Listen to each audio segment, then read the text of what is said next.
What's up, everybody out there in computer land? It's Aftermath on the Sportsnet YouTubes. As always, I am Nug Nargang. How are you? I'm fine. And I'm joined by Anthony Corelli, Jimmy Corderas, and Kevin Mickey. I want to give a shout out to this week's two top winning Christmas sweaters from Anthony and Jimmy. Jimmy sporting a AJ Styles, and of course, Anthony's got a very fancy Ric Flair Christmas sweater. Always festive, guys. I like that. It's the season to be festive. So let's be festive and celebrate our wins this week in the world of WWE. And Kevin, we're going to start with you. You love Kevin Owens and Roman Reigns. Yeah, boy, do I ever. And who doesn't love Kevin and Roman as we head into TLC? They have been spectacular. They have been, and this is my favorite part, intense. The intensity leading into this main event level match between Kevin Owens and Roman Reigns, it has really hooked me. Kevin Owens just doesn't seem like he likes Roman Reigns. Roman Reigns just doesn't seem like he likes Kevin Owens.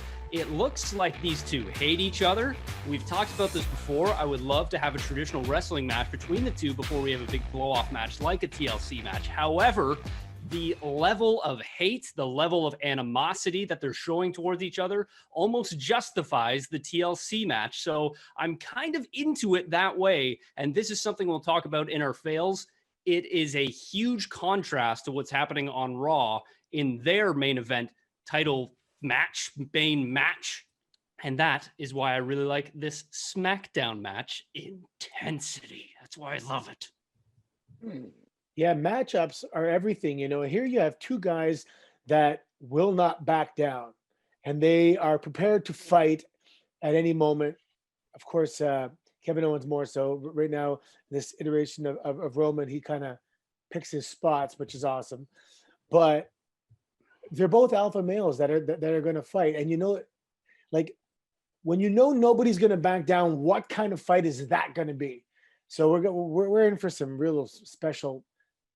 I just really hope that TLC is not the end, and we get more of these special contests or competitions or whatever you want to call them. No, I totally agree. I hate to sound like a broken record here, and if I may, I'm just It's going funny to because you say it all the time. exactly, but I'm just going to move right into my win because it's almost like Kevin is in my mind right now. All that stuff, especially Roman Reigns. Look, obviously it takes two to tango, and both guys are knocking it out of the park here. But Roman Reigns in this iteration of being this crazy, unlikable villain has just been hitting home run after home run. He has become must-see television every Friday night and now on pay-per-views as well. But like you said, Kevin, I want to see this. Last week, my fail was the fact that I thought they were going into a TLC match too soon into this rivalry. They changed my mind the following week. It made me want to see this match, and I'm looking forward to seeing what's going to happen Friday leading up to this match. And like I said, Roman Reigns has made this personal, looking at the camera, addressing Kevin Owens' family, telling him, I'm taking food off your table, stuff like that. They got me. Can you imagine that all it took to get us excited for a TLC match was a whole bunch of tables, ladders, and chairs being used? Oh my! It's mind blowing that happened. Oh my! Anthony, we're going to you. Your win was math. Yes. When I was thinking about it afterwards, I think it happened earlier this year, and it was also my win. I can't remember who it was though. But yeah, two people beating one person in a handicap match. Handicap matches are they're normally lose-lose situations unless the good guy wins, the two guys are losers, and if the two guys win, well, there was 2 against 1, so they're usually not really, but here it was just, I don't know, I found it funny, especially being The Miz and Morrison beating Keith Lee, and 2 guys beat 1 guy the way it's supposed to be. If you've ever been in a street fight 2 against 1, the one is pretty hard. It's pretty tough to win. That's true, unless the one is Haku, but that's a different story altogether. Oh yeah, no, yeah, we don't want guys to fight Haku. Yeah, we don't want to go there. We're PG. But anyways, yeah, I get what you're saying, Anthony. But at the same time, I'm kind of I look at the manner in which they won, the ending of the match. I'm trying to recall as a referee when it was okay in handicap matches. 2 guys at once. Yeah. 2 guys pinned the 1 guy. I don't know if I get it. Referees' discretion at times tend to play into this, but I wasn't a big Wasn't fan that of the the ending. original way handicap matches were? It was 2-on-1 at all times. I wasn't there from the beginning, so I'm not sure. Yeah, when I was a kid, Yes, it was I'm an Are old. you two talking I'm an about old. back in like the 30s? No, Yes, I'm an it old was guy, just but recently. It was just honestly, it was just recently that they had to tag in and out. Before Yeah, a it handicap was. match was two guys at the same time. that's well. When I was there, okay, maybe things have changed since then, but it was even in handicap matches, the two guys had to tag. I will But say that that's I got weird because it's very not a excited. handicap. I got very excited about that coin flip at the beginning because I thought, oh, this is going to mean something. He's one of the guys is going to start. You know, you pick heads or tails. One of those, you picked it, you won, you get to start. Turned out it meant nothing. Which I'll say this: it's weird to start this for my win. Most of Monday Night Raw was not good. And so while I was watching it, I kept waiting for something to happen that would be a win. And thankfully, R-Truth showed up.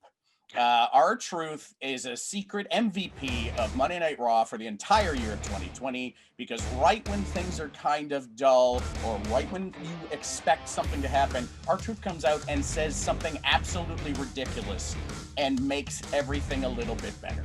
Last night, he had a line backstage while he was talking to Huskus, the pig boy, the puppet. Right before it was revealed that it was Huskus, very quietly he said, "You know what I'm talking about. You've spent a lot of time in the pen."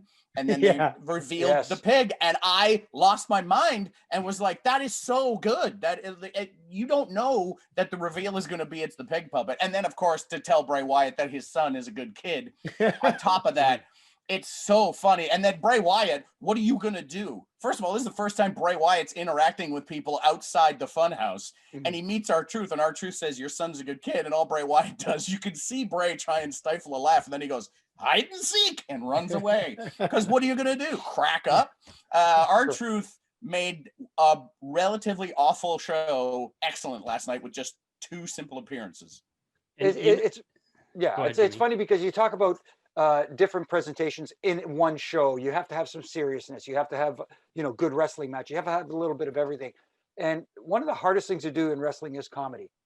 And R-Truth 100%. and R-Truth is he's just a gem. And you're right, Nug. He makes me laugh almost every Monday night. He provides levity all the time, Yes. which is very, very nice. And also in one of our year-end segments that you're going to be able to check out soon there on the Sportsnet YouTube page, somebody asked us, "What's your favorite R-Truth moment of the year?" And I think all of us, we all had a different answer. We all had good answers because R-Truth has had so many good moments. He has been a secret MVP, like you said, Nug, and I think that is a very, very great way to put R-Truth. He's been great. Well, it's interesting too because when you appear in a pre-tape for 2 minutes, you're not taking any bumps, you're not getting hurt, and you're one of the most memorable parts of the show. That's incredible for R-Truth because he can do that indefinitely, and it's adding a lot. You just can you imagine R-Truth as GM of Raw? Please, Great. please bring me an That'd be R-Truth. fantastic. He would make matches because he thinks guys are other people. Yes. Yeah. Like, My I mean, honorable mention yesterday for my win was the first match on the show. AJ Styles versus Sheamus. I thought was very good. It was excellent, told a great story, and it made sense that after getting his leg taken out, all AJ did was he smelled blood in the water, went for the leg, and then that ended up being the reason Sheamus lost the match. Oh my God, it made sense. Guys, what made sense for your winning parts of the week that was in WWE? Let us know on Twitter. Use the hashtag AskAftermath to send us your wins, your comments, your Christmas cookie recipes, what have you. And make sure to tag Jimmy Corderas in it because he's looking for better cookie recipes for his Ref to Chef page. So stay tuned. Come back. We'll have our fails. We'll have Kevin's trivia. I'm very excited about this week. And, of course, a preview of TLC. Stick around.